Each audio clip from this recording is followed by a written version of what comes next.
Барлығымыз майға қуырылған пирожокты жеп үйреніп қалғанбыз. Бірақ ол асқазанға өте зиян болғандықтан, негізі духовкада піскен пирожки өте жақсы болады.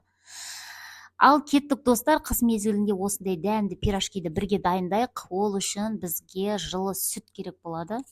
Мен 1 литр көлемінде сүтті қолдандым, себебі дәл осы салмасына мен осыған нан жасаймын, жеті шелпек жасайын, және де артылғаны пирожок жасайын деп шештім.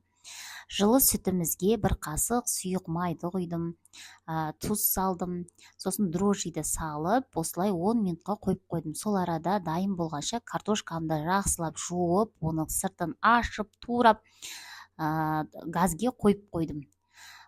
Картошкам піскенше мен сол арада қамырды дайындаймын.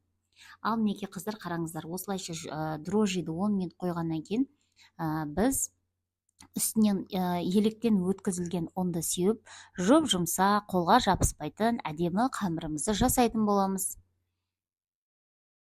Қамырымыз дайын болғаннан кейін бетін пищевой пленкамен жақсылап жауып, 25-30 минутқа жылы жерге қойып қоямыз. Сол арада картошкаларымда пісті. Піскен картошканың үстіне 1 қасық жұмсақ сары майымызды, кішкене тұзды салып, картошканың суын қыздар төкпейміз, себебі өзінің суы болған дұрыс. Кішкене егер суы қою болып кетсе, төгіп тастасаңыздар болады. Жақсылап езіп аламыз.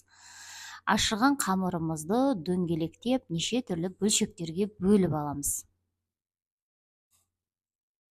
Бөлшектерге бөлініп алған қамырларымызды бетін 10-15 минутқа жауып қойып қоямыз.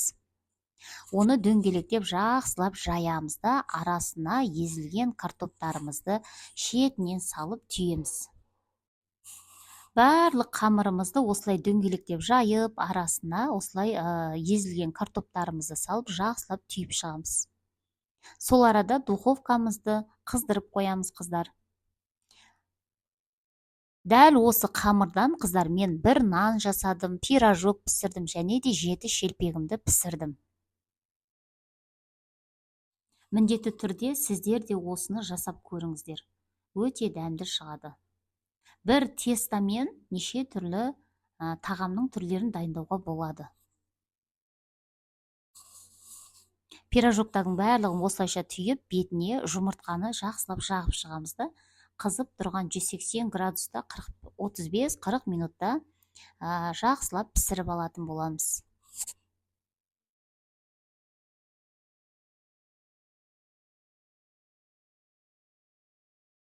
Достар, пирожокты мен духовкаға салып қойдым. Қараңыздар, қызып тұрған майға міне 7 шелпегімді, кішкене бауырсағымды да пісірдім. Өте дәмді, жұп-жұмсақ болып шықты. Сіздерді дәл осы бір тестамен бауырсағыңызды, 7 шелпегіңізді де, пирожогыңызды да пісірсеңіздер болады. Қыздар, сіз міндетті түрде маған тіркелуді ұмытпаңыздар. Сіздермен болған Данагүл. Тіркеліп, лайк басып, өз пікірлеріңізді қалдырыңыздар.